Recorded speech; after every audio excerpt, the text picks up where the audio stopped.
Quiero prestarle atención a lo que está afuera. Voy a escuchar relatos, vivencias, emociones íntimas. Busco un mensaje en el encuentro, en una casa, en los objetos quietos y en una voz. Sigo un camino nuevo, por donde pasaron otros. Es una oportunidad para la sorpresa. En las vidas cotidianas, en lo secreto, en cualquier lugar, las impresiones más cercanas.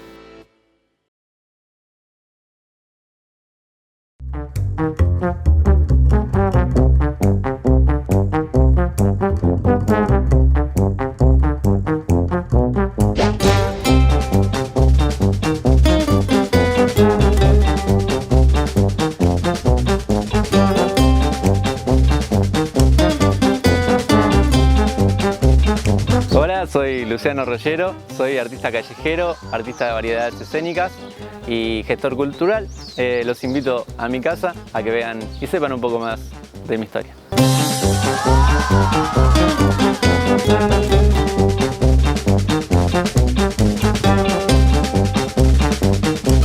Bueno, Lucho, muchas gracias por recibirnos acá en este espacio increíble de tu casa. Bueno, muchas gracias a ustedes por venir y por, la entrevista, la verdad que súper interesante. Bueno, quería empezar preguntándote cómo comienza tu vínculo y el hacer en el circo.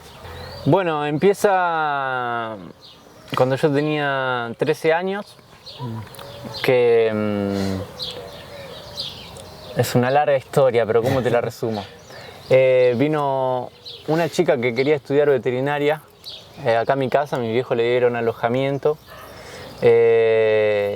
y empezó a vivir acá con nosotros como si fuera parte de la familia en la habitación de mi hermana y bueno, para mí fue como de repente tener una hermana mayor porque ella tenía 18 años, venía a estudiar acá y bueno, ya venía con toda la onda medio del rock and roll, de estar pateando mucho la calle. Yo tenía 13 años, estaba medio descubriendo todo en la adolescencia.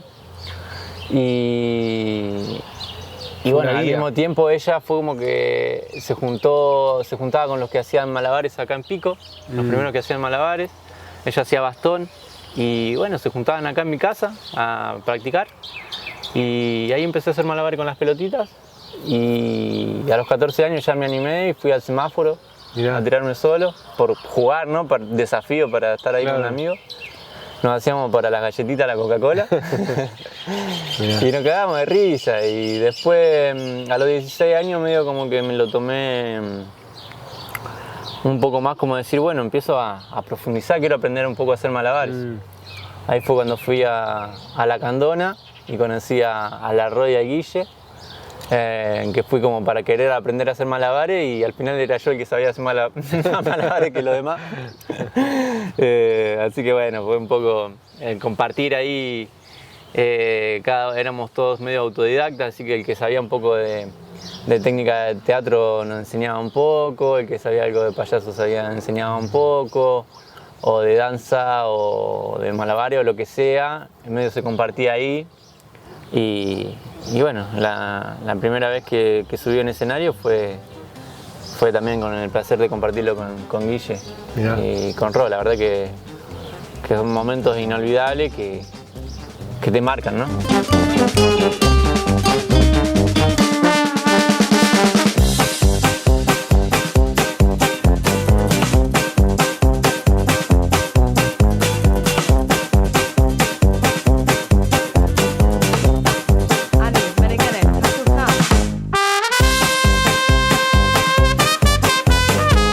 ¿Qué cosas aprendiste en La Candona puntualmente?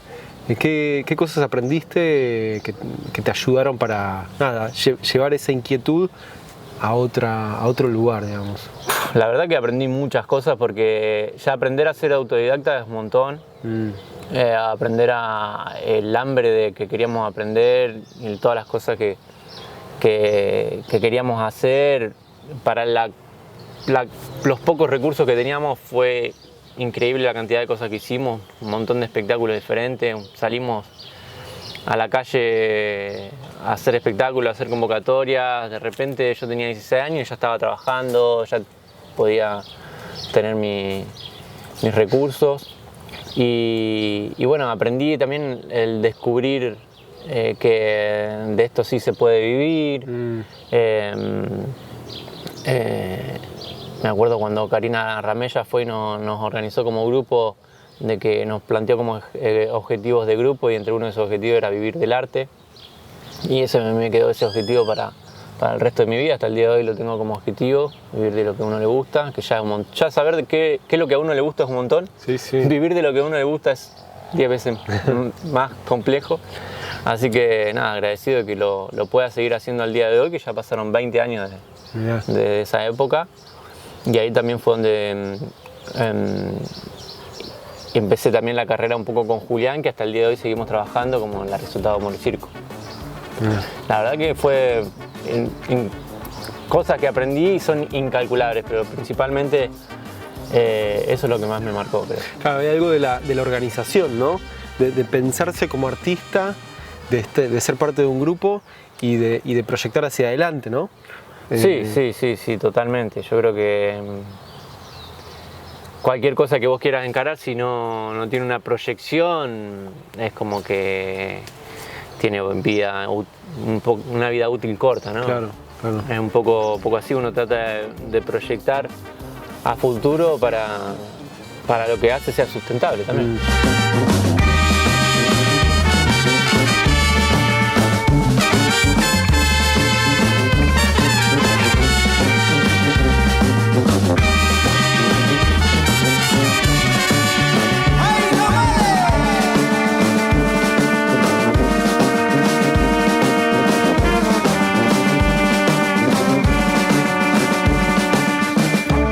¿Y cómo siguió después? Me dijiste que armaron un grupo con el Juli. Bueno, ahí a los 16 años el grupo se varió un montón. Terminamos siendo 4. Julián, estábamos yendo los dos al Chaperrouge. Julián iba un año más que yo. Yo iba a segundo año de polimodal, que ahora sería quinto año. Y Julián iba a sexto. Entonces él terminó la escuela y se fue a vivir a Santa Rosa. El último año de secundaria yo seguí acá en La Candona. Y bueno, seguí profundizando mucho en eso, seguir capacitándome, también tomando muchos trabajos y demás. Y ya el 2008 fue que decidimos con Julián irnos a estudiar a Buenos Aires. Mirá. Y bueno, ahí fuimos a capacitarnos, estuvimos 5 años en Buenos Aires. ¿A dónde se fueron a estudiar? O hacer talleres y cursos. En realidad fue medio variado, principalmente fue la escuela de mimo teatro de Escobar y Lerchundi. Roberto Escobar y Egon Lerchundi son dos pioneros del arte del mimo en Argentina y en Latinoamérica. Fueron de los primeros que hicieron mimo en Latinoamérica. Estuvieron con Etienne Decroux. Etienne Decroux es el creador del mimo contemporáneo. Fue el que dijo: esto es el mimo, esto es el teatro, separó el mimo del teatro. Marcel Marceau estudió con Decroux. Y ellos estudiaron más o menos en la misma época que estudió Marcel Marceau con Decroux. Después ellos estuvieron haciendo carrera acá en Argentina, presentaron espectáculos por todo el mundo, también dieron clases en el Conservatorio de Arte Dramático y terminaron teniendo su escuela en San Telmo. Yo había visto que muchos artistas reconocidos habían estudiado con él y me interesó la idea de ir a estudiar a esa escuela, así que nos inscribimos en esa escuela y la terminamos la carrera en 3 años, que es la carrera, y yo me quedé perfeccionándome 2 años más. Y bueno, entre tanto medio también hay en Buenos Aires, lo bueno que hay una oferta de clases y de cosas para ver, súper accesibles, que estás todo el tiempo capacitándote, hacer yoga, danza, entrenamiento físico, teatro, improvisación, clown, lo que quieras, estaba al alcance de la mano, súper accesible, veías todo tipo de espectáculo. Entonces esos 5 años fueron como, yo era una esponja, tenía 18 años cuando llegué y fue como, nada, fue un sinfín de aprendizaje. Que ahí me capacité para todo lo que encaré después acá en Pico y sigo también poniendo en práctica hoy en día, ¿no?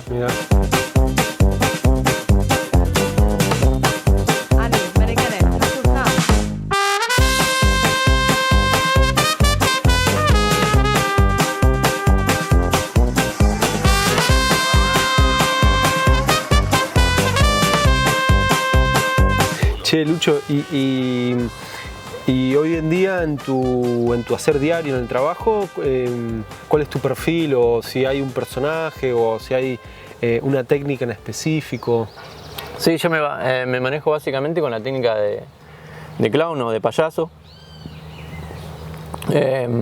Mi espectáculo varía mucho en lo que es destreza de malabares y equilibrios y de riesgo, y al mismo tiempo también hay una parte del espectáculo que lo hago sin hablar, y otra parte que es hablado. Trabajo más que nada el humor, la comicidad y la espontaneidad y lo que se dé en el momento. Cada espectáculo es único porque el público también cambia, por más de que vaya al mismo lugar, el clima cambia, el ánimo de la gente cambia, vos estás diferente, cambian muchas cosas, entonces en cada espectáculo tenés que estar en el momento presente lo más posible, siempre hacer el espectáculo como la primera o la última vez, y ahí surgen un montón de cosas que están buenas. Eso es lo que más me gusta, es lo que me apasiona y bueno, es lo que hoy en día estoy ejerciendo.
Me entró la duda, habíamos hablado del clown, del payaso, pero también está el mimo, que sé que es diferente. Sí. Pero si tuvieses que contar un poco las especificidades de cada una de las, o de las técnicas o modos de abordaje, ¿no? Vendrían a ser. Sí.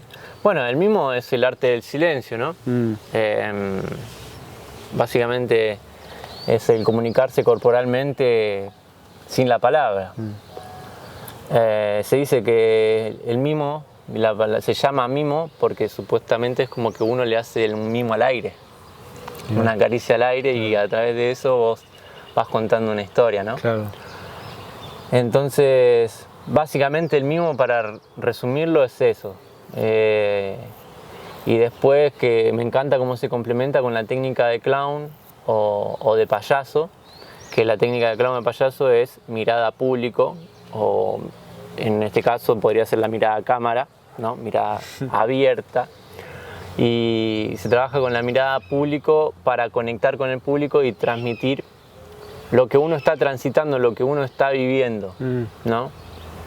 Un actor tiene que seguir un papel. La diferencia con el teatro es que como actor vos seguís un papel, que ya está planificado, que ya está armado previamente. Exacto. Más allá del público. Exacto, y vos tenés que seguir cómo pensaría ese personaje, cómo reaccionaría ese personaje, cómo se sentiría esa persona en esa situación, y vos tenés que tratar de llevarlo a ese lugar. En este caso, uno tiene que simplemente transmitir cómo se siente, qué es lo que le está pasando. En el momento. En el momento, ser auténtico, ser transparente, y mientras más auténtico o transparente en el momento presente estés, más empatía y más gracia va a darle al público, porque el público le genera comicidad a través de esa conexión, de esa transparencia donde se siente identificado. Básicamente es esa la técnica del clown. Sí, también se ve mucho que en el teatro que rompe la cuarta pared, que se llama, y hacen esporádicamente también esta técnica de clown. Todo lo que sea mirada a público, a los ojos o a la cámara, es considerado técnica de clown. Mirá. Por más, si vos ves a Chaplin que mira a cámara, eso también es técnica de clown. O si ves a Olmedo, por ejemplo, que hablaba a cámara, también es técnica de clown. Claro. no significa que siendo teatro específicamente no utilicen la técnica, ¿no? Se puede variar y hoy en día como hay tanta fusión, se puede ver un poco más. Pero a mí me gusta particularmente lo que es la técnica del mimo mezclada con la técnica del clown, es lo que más me gusta. Mirá. Y yendo más a tu personaje, ¿cómo se llama? ¿Cómo es? ¿O hay un solo personaje o tenés varios? Tengo muchos personajes humorísticos, pero principalmente el que más utilizo es Baco o Sobaco, que es mi payaso, que básicamente es como una exageración de mi persona, ¿no? Y tratar de ser lo más libre posible a través de esa vulnerabilidad o desnudez. Básicamente eso es lo que más he trabajado, el payaso, que es Baco Sobaco, y después he tenido un montón de personajes humorísticos que también he hecho en espectáculos o en otras obras. Que bueno, he hecho un espectáculo que se llama Caricaturas Cotidianas, que son todos diferentes personajes humorísticos, o de repente sí, diferentes obras que me han llevado a la creación de otros personajes que han tenido principalmente la técnica de clown o de payaso, o muchas veces simplemente se han cerrado en una obra que es del mismo teatro, entonces era un personaje. Claro.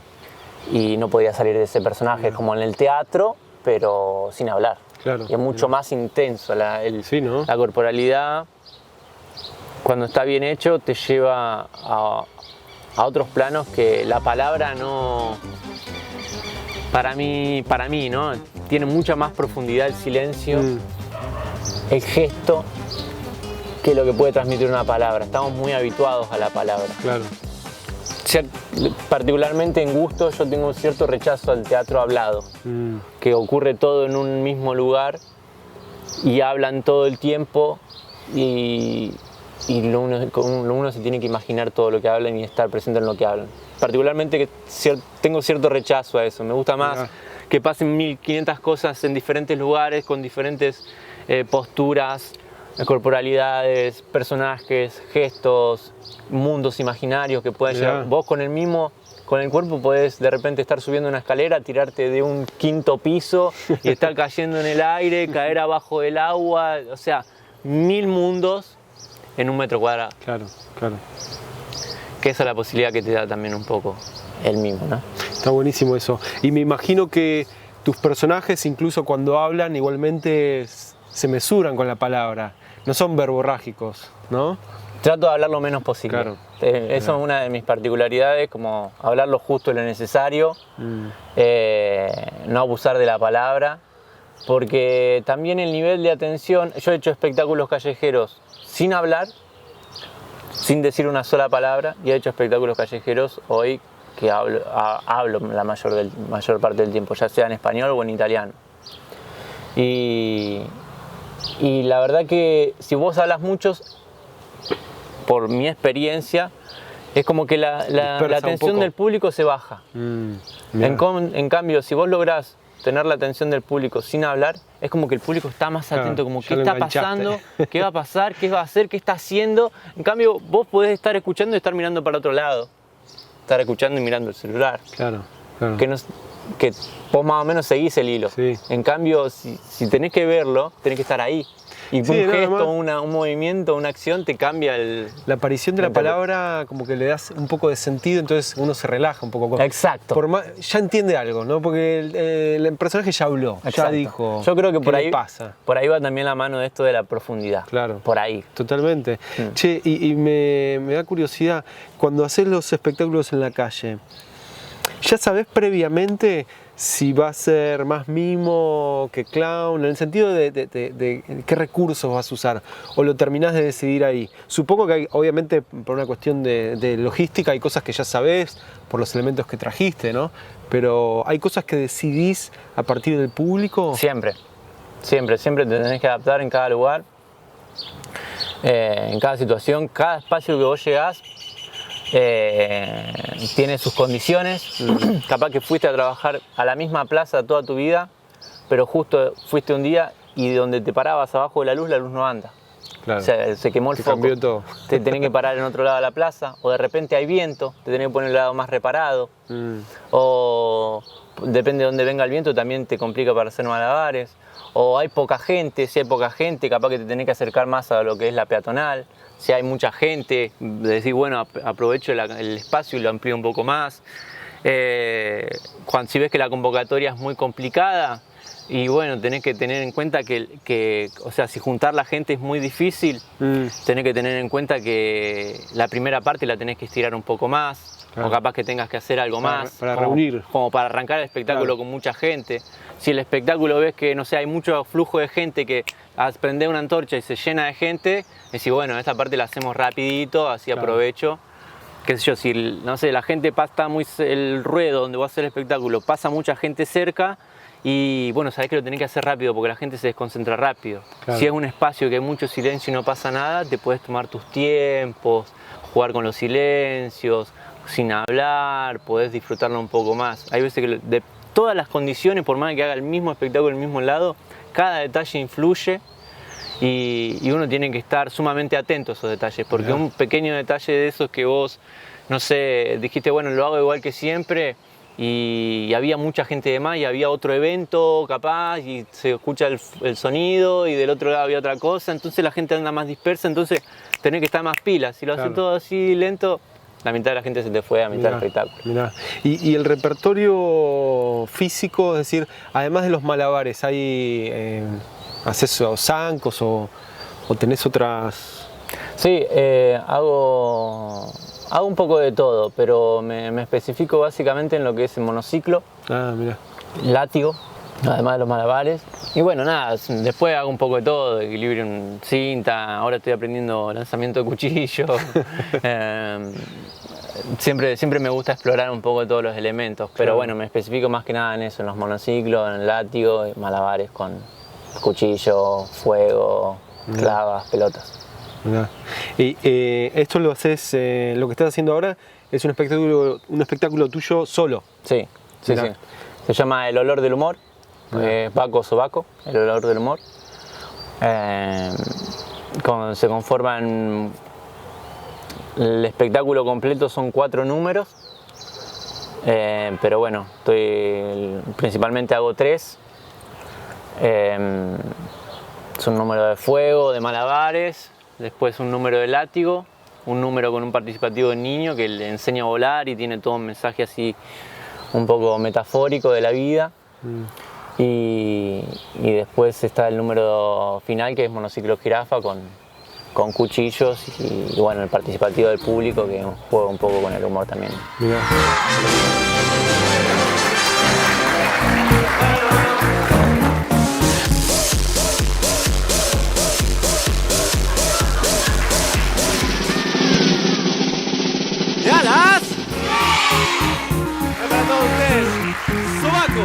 El olor del humor. Bueno, Lucho, muchísimas gracias. Llegamos al cierre de esta charla. Nada, gracias por abrirnos a tu casa, a tu experiencia, a tu vida con el circo y a tu ser como clown, payaso. Bueno, muchas gracias a ustedes. La verdad que para mí es muy importante estar participando en este programa. Y bueno, nada, la verdad que gracias también por abrirme las puertas al programa también. Y bueno, si quieren saber algo más de mí, Baco, con B corta, Baco, Sobaco, con B corta, .com. Bueno, nos vemos la semana que viene para más impresiones.